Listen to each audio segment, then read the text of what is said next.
मेरी मौसी बहुत खूबसूरत और जवान थीं। वह अक्सर घर पर अकेली रहती थीं और मुझे अपने पास बुला लिया करती थीं। मैं भी खुश होकर मौसी के पास चला जाता और उनके साथ कुछ अच्छा वक्त बिताता। एक दिन मौसी ने मुझे अपने घर बुलाया। मैं भी बिना किसी देरी के मौसी के घर चला गया। जब मैं उनके घर पहुंचा तो मौसी वॉशरूम से नहाकर बाहर आ रही थीं। जैसे ही मैंने उन्हें देखा, मैं हैरान रह गया। मौसी वाकई बहुत सुंदर लग रही थीं। उनकी खूबसूरती देखकर अंदाजा लगाना मुश्किल था कि वह शादीशुदा हैं।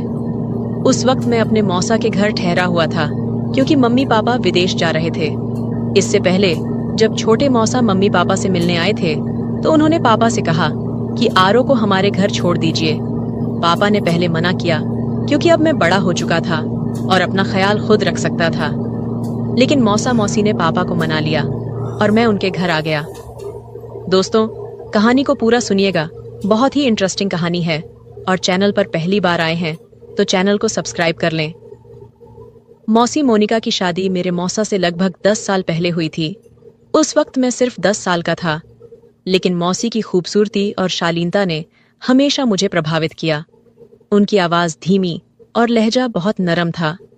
मौसा और मौसी की जोड़ी बहुत आदर्श मानी जाती थी, लेकिन उन्हें अभी तक औलाद नहीं हुई थी। दोनों ने इसे अपनी किस्मत मानकर स्वीकार कर लिया था। मौसा और मौसी में बहुत प्यार था और मुझे लगता था कि उनका रिश्ता काफी मजबूत था। शादी के बाद मौसी का व्यक्तित्व और निखर गया था। उनकी खूबसूरती में एक अलग ही कशिश थी। उस दिन जब मौसी घर की सफाई कर रही थीं और मैं टीवी देख रहा था तो उन्होंने मुझसे पूछा, आरो बेटा, आज कॉलेज नहीं जाना क्या? मैंने जवाब दिया, नहीं मौसी, सेमेस्टर खत्म हो गया है, इसलिए 1.5 महीने की छुट्टियां हैं। मौसी ने हल्के से सिर हिलाया और झुककर मेज को साफ करने लगीं। लेकिन मौसी का ऐसा देखकर मुझे समझ नहीं आ रहा था कि क्या करूं और क्या ना करूं। मुझे मौसी के घर आए हुए 2 दिन हो चुके थे। रात के खाने पर मौसा ने मौसी से कहा कि उन्हें 20 दिन के लिए लाहौर जाना है। अगर यह सफर लंबा होता तो वह मौसी को भी साथ ले जाते, लेकिन इस बार मैंने मौसी के पास रहने की वजह से उन्हें अकेले जाना मुनासिब समझा। इन 2 दिनों में मैंने मौसी की आदतों और दिनचर्या को ध्यान से देखा था।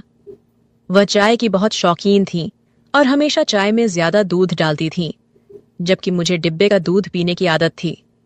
अगले दिन मैं अपने दोस्तों के साथ बैठा बातें कर रहा था। हमारी बातचीत का अंदाज मजाकिया और हल्का फुल्का था, लेकिन मेरे कुछ शब्द बहुत ही आपत्तिजनक थे। मौसी, जो पास ही थीं, मेरी बातें सुनकर चौंक गईं। उन्होंने मुझे आवाज देकर अपनी मौजूदगी का एहसास दिलाने की कोशिश की, लेकिन तेज म्यूजिक की वजह से मैं कुछ सुन नहीं पाया। मौसी थोड़ी देर मेरी बातें सुनती रहीं और फिर चुपचाप अपने कमरे में चली गईं। शाम को जब मैं दोस्तों के साथ बाहर जाने के लिए निकला तो मौसी को बताने उनके कमरे की तरफ गया। उस वक्त मेरे मन में कुछ खास नहीं था। वापस आकर मैं अपने कमरे में बेड पर लेट गया। थोड़ी देर बाद मैंने कहा, मुझे चाय चाहिए मौसी। मौसी ने मुस्कुराकर जवाब दिया, क्यों नहीं मेरे बच्चे, बस 2 मिनट में फ्रेश होकर आती हूँ और बना देती हूँ। ये कहकर वह बाथरूम की तरफ चली गई। मैं गैलरी में आकर बैठ गया और सामने लॉन के फूलों को देखने लगा। एक फूल मुझे बेहद पसंद आया। मैंने पास जाकर उसे ध्यान से देखा और फिर तोड़ लिया। मौसी की आवाज गैलरी में गूंजी, आरो, कहाँ हो? मैंने जवाब दिया, मैं बाहर हूं। थोड़ी देर में मौसी हाथ में ट्रे लेकर बाहर आईं। उसमें 2 कप चाय रखी हुई थी। उन्होंने एक कप मुझे पकड़ाया और दूसरा खुद अपने लिए लिया। उसी वक्त मैंने वह फूल जो मेरे हाथ में था मौसी की ओर बढ़ा दिया। मौसी ने मुस्कुराते हुए फूल मेरे हाथ से लिया और कहा, शुक्रिया मेरे बच्चे। उस वक्त उनकी मुस्कान ने मुझे एहसास दिलाया कि मेरी सोच और मेरी हरकतें बचकानी थीं। उनकी यह सरलता और प्यारा अंदाज मेरे मन पर गहरी छाप छोड़ गया। मैंने मौसी की तरफ देखा और कहा, मौसी, आपको बोरियत नहीं होती? आप सारा दिन घर में ही रहती हैं। मैं तो बोर हो गया हूं। चलिए कहीं बाहर घूमने चलते हैं। मौसी ने मुस्कुराते हुए कहा, नहीं आरो, मैं तो हमेशा तुम्हारे मौसा के साथ ही बाहर जाती हूँ। उनके बिना कहीं जाना मुझे अच्छा नहीं लगता। मैं खामोश होकर चाय पीने लगा। रात के खाने के बाद मैंने एक मूवी लगाई और देखने लगा। मौसी भी पास आकर बैठ गईं और मूवी देखने लगीं। जब उन्होंने देखा कि यह वही मूवी है जिसके डायलॉग दोपहर में मैंने गेम खेलते वक्त दोहराए थे, तो उन्होंने हैरानी से कहा, अच्छा, तो ये सब बातें तुमने यहीं से सीखी हैं? बेटा, ये तो बहुत गंदी बात है। तुम बहुत गंदी जबान इस्तेमाल कर रहे हो। मुझे शर्मिंदगी महसूस हुई। मौसी ने फिर कहा, मैं तुम्हारे पापा से कहूंगी कि तुम पर नजर रखें। लगता है तुम हाथ से निकलते जा रहे हो। मैंने नजर उठाई और शर्मिंदा होकर कहा, मौसी, गलती हो गई, मुझे माफ कर दीजिए। पर क्या करूं, सारे लड़के ऐसी मूवी देखते हैं। कभी कभी जवाब देना पड़ता है तो इस तरह की बातें मुंह से निकल जाती हैं। मेरी बात सुनकर मौसी हंस पड़ी और बोली, डरो मत, मैं किसी से कुछ नहीं कहूंगी। मुझे पता है कि लड़के ऐसे मजाक करते हैं। अच्छा, चलो अब कोई और मूवी लगाओ, ये तो बकवास है। ये सुनकर मेरी जान में जान आई। मैंने मौसी से पूछा, तो मौसी, कौन सी मूवी लगाऊं? मौसी ने कहा, कोई इंडियन मूवी लगाओ। मैंने उनके लिए एक इंडियन मूवी लगा दी। मौसी मूवी देखने लगी और मैं चोरी छिपे मौसी को देखने लगा। तभी मौसी ने अपनी एक टांग दूसरी टांग पर रख ली और सोफे पर टेक लगाकर आराम से बैठ गईं। मैंने भी उनकी नकल करते हुए अपनी एक टांग दूसरी पर रख ली। मुझे लगा कि मौसी ने मेरी इस हरकत को नोट किया है, क्योंकि उनके चेहरे पर हल्की सी मुस्कुराहट आ गई थी। मैं भी मौसी की तरह सोफे के दूसरे कोने पर बैठा हुआ था। थोड़ी देर बाद मौसी ने मुस्कुराते हुए अपनी पोजीशन बदली। मैंने भी उन्हें देखकर अपनी पोजीशन बदल ली। मौसी हंस पड़ी और बोली, आरो, तुम मेरी नकल कर रहे हो। मौसी की हंसी सुनकर मैं भी मुस्कुरा दिया। उनका यह हल्का फुल्का मजाक मेरे दिन का सबसे अच्छा पल बन गया। मैंने उनकी तरफ देखकर सिर हिलाया तो मौसी ने हल्का सा गुस्सा करते हुए कहा, तुम मुझे क्यों तंग कर रहे हो? मैंने मुस्कुराकर जवाब दिया, आपको तंग करना मुझे अच्छा लगता है। मौसी ने हैरानी से पूछा, क्यों? मैंने फौरन कहा, कितने दिन हो गए हैं, न किसी से डांट खाई है, न किसी ने जूते मारे। ऊपर से आप बहुत बोरिंग हो। मेरी बात सुनकर उनके माथे पर हल्की सी शिकन आई। उन्होंने कहा, आरो, क्या मैं सच में बोरिंग हूं? मैंने मजाक में जवाब दिया, पता नहीं, लेकिन अकेले रहकर मेरा क्या होगा, ये सोचकर डर लगता है। मौसी मुस्कुराई और बोली, तुम्हें मार खानी है तो मैं देती हूं। वह मुझे अब भी मासूम और शरारती बच्चा समझ रही थीं, और ये मेरे लिए फायदेमंद था। शायद इन्हीं फिजूल बातों के चलते मौसी और मैं अच्छे दोस्त बन गए। रात करीब 11 बजे मौसी के मोबाइल पर मौसा का फोन आया। वह फोन उठाकर अपने कमरे में चली गईं। मैंने कुछ देर मूवी देखी और फिर टीवी बंद करके अपने कमरे की तरफ जाने लगा। तभी मौसी के कमरे से उनकी आवाज सुनाई दी, आपको बहुत मिस कर रही हूं, पता नहीं ये दिन कैसे कटेंगे। दूसरी तरफ से क्या कहा गया ये तो नहीं पता, लेकिन मौसी की यह बात मेरे लिए किसी सरप्राइज से कम नहीं थी। अगले दिन सुबह मैं जल्दी उठ गया। फ्रेश होकर मैं किचन में गया, लेकिन वहां कोई नहीं था। मैंने सोचा कि मौसी अभी सो रही होंगी। उनके कमरे की तरफ देखा तो दरवाजा बंद था। मैंने खुद के लिए चाय बनाई, स्लाइस गर्म किए और मेज पर बैठकर नाश्ता करने लगा। थोड़ी देर बाद मौसी के कमरे का दरवाजा खुला।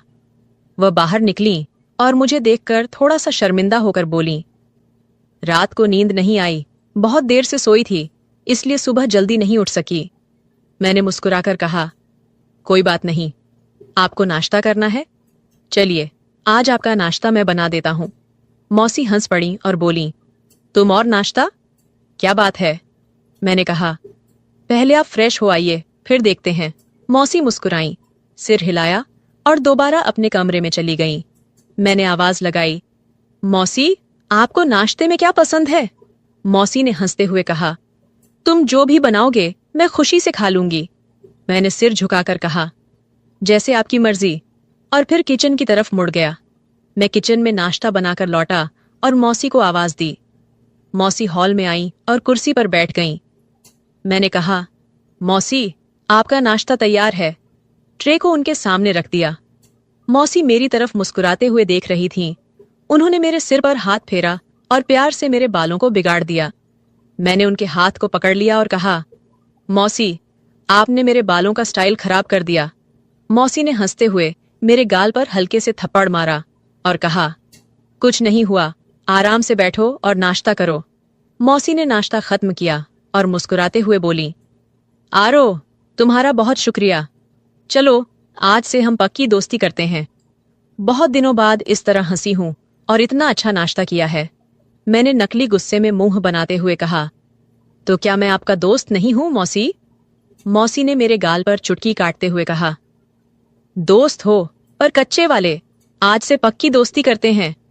मैंने गाल मलते हुए कहा, यार, आप आंटियों की तो ये बहुत गंदी आदत होती है, गाल ही लाल कर देती हैं। मौसी हंस पड़ी और फिर दोनों हाथ मेरे कानों की तरफ बढ़ाए। मैं भागने लगा। मौसी हंसते हुए मेरे पीछे भागी और बोली, रुको, तुम्हें मार लगाती हूं। मैं भागते भागते रुक गया और अपनी कमर पर हाथ रखकर सांस लेते हुए कहा, ठीक है। मौसी हंसते हुए पास आई और अचानक मेरे दोनों कानों पर चुटकी काट ली। मैंने रोने जैसी शक्ल बनाते हुए कहा, आपसे तो कोई प्यार की उम्मीद ही नहीं है, आप बहुत बेदर्द हैं। मौसी ने हंसते हुए मुझे देखा, जहां चुटकी काटी थी वहां प्यार से सहलाया और कहा, सॉरी यार। फिर उन्होंने कहा, अच्छा, मैं चेंज करके आती हूं, मार्केट से वह सामान ले आना है। मैंने कहा, ठीक है, मैं भी चेंज कर लेता हूं, शायद कोई लड़की मेरे जाल में फंस जाए और मेरे भी मजे हो जाएं। मौसी ने मुस्कुराते हुए मेरी कमर पर हल्का सा थप्पड़ मारा और कहा, आरो, थोड़ी तो शर्म करो। मैंने हैरानी से पूछा, शर्म किस बात की मौसी? मौसी बोली, अपनी इन तूफानी हरकतों से। मैंने हंसकर जवाब दिया, यार, जिंदगी में थोड़ा सा मजा भी होना चाहिए, वरना तो सारी उम्र आप मुझे किसी काम का नहीं छोड़ेंगी। आरो ने मजाक करते हुए कहा।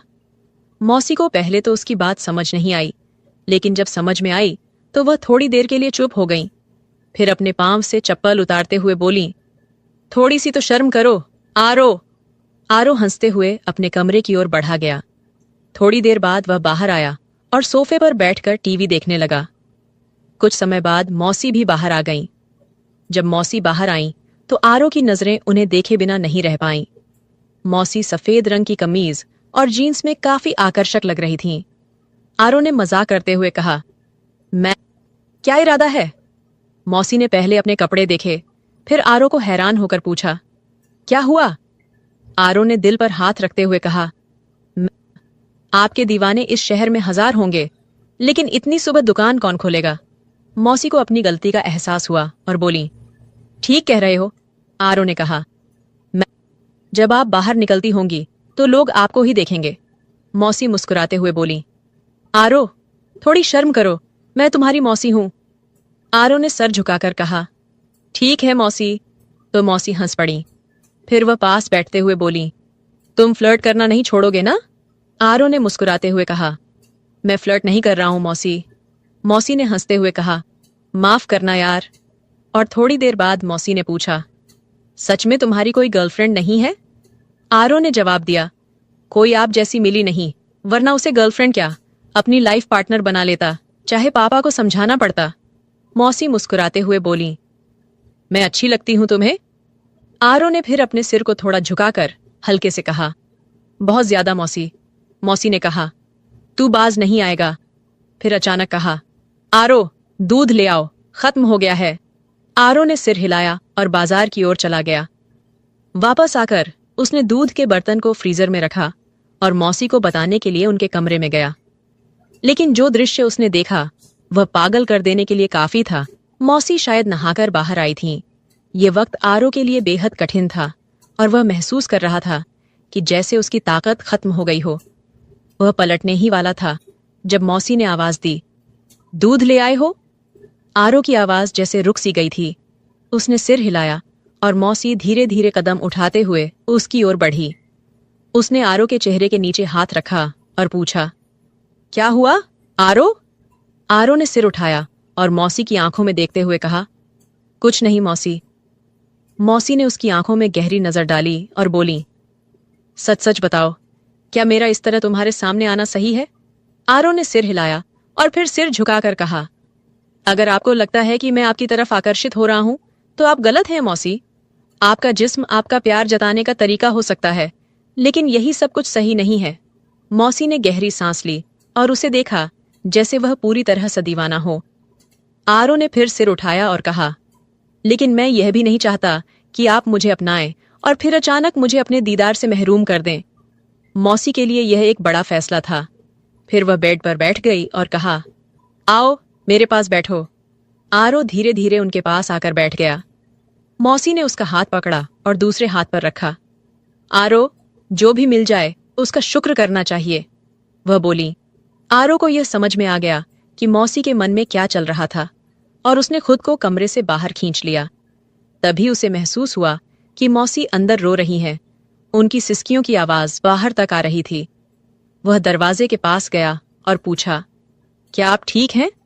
अंदर से कोई जवाब नहीं आया, लेकिन सिसकियां फिर से सुनाई देने लगीं। आरो ने फिर पूछा, मौसी, क्या हुआ? आप क्यों रो रही हैं? अंदर से आवाज आई, आरो, मुझे थोड़ी देर अकेला रहना है, प्लीज तुम अपने कमरे में चले जाओ।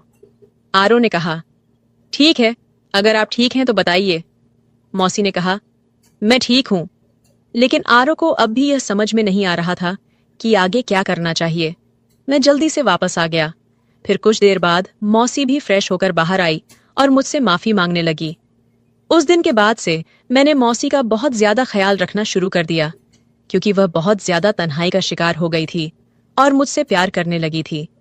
मैंने फोन करके मामा को वापस बुला लिया।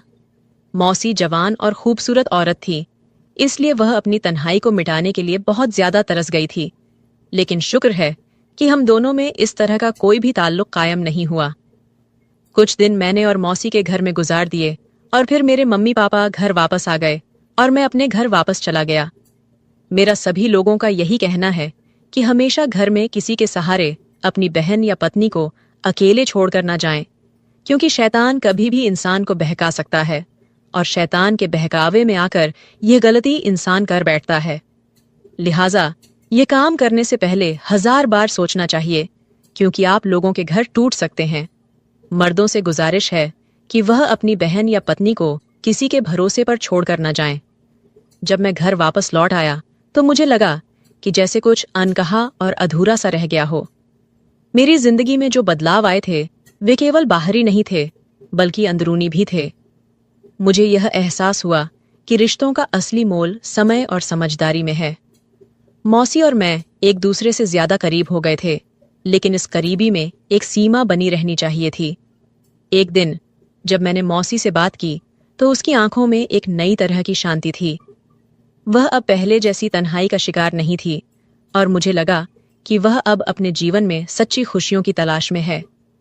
मैंने मौसी से कहा, आप अब खुश रहना डिजर्व करती हैं मौसी। उसने मेरी ओर देखा। उसकी आंखों में एक हल्की सी मुस्कान थी, लेकिन उसके भीतर एक गहरी समझ थी जो उसने मुझे कभी दिखाई नहीं थी। उसने कहा, हर रिश्ते में एक सफर होता है आरो। मैंने अपनी गलती को समझा और अब खुद को प्यार और सम्मान देना सीख लिया है। तुमसे भी एक बात कहनी थी, हम सब अपने जीवन में कुछ खोते हैं, लेकिन उसे वापस पाने का रास्ता तब मिलता है जब हम अपनी अपनी सीमाओं का सम्मान करते हैं। ये शब्द मेरे दिल को छू गए और मुझे समझ में आया कि हर रिश्ते में केवल प्यार ही नहीं, बल्कि आत्म आदर और समझदारी भी जरूरी होती है। मौसी ने मुझे वह सिखाया जो मैं पहले कभी नहीं समझ पाया था। उस दिन के बाद मुझे एहसास हुआ कि प्यार केवल शारीरिक आकर्षण तक सीमित नहीं होता, बल्कि यह सच्ची मित्रता, परिवार और एक दूसरे के दर्द को समझने की प्रक्रिया भी होती है। मैं और मौसी अब बेहतर रिश्ते की ओर बढ़ रहे थे, जहां एक दूसरे की भावनाओं और जरूरतों का सम्मान था। मैंने अपनी माँ बाप से एक वादा किया कि मैं कभी भी रिश्तों की अहमियत को कम नहीं करूंगा और उन्हें समझाऊंगा कि किस तरह परिवार का साथ हर मुश्किल से बाहर निकलने का रास्ता होता है। ये कहानी शायद किसी एक व्यक्ति की न हो, बल्कि ये हर किसी के जीवन के किसी हिस्से से जुड़ी हो सकती है, जहां हम अपने रिश्तों को समझने और उनका सम्मान करने के बारे में सीखते हैं। अगर आपको यह कहानी पसंद आई हो तो वीडियो को लाइक करें और चैनल को सब्सक्राइब करें। And bell icon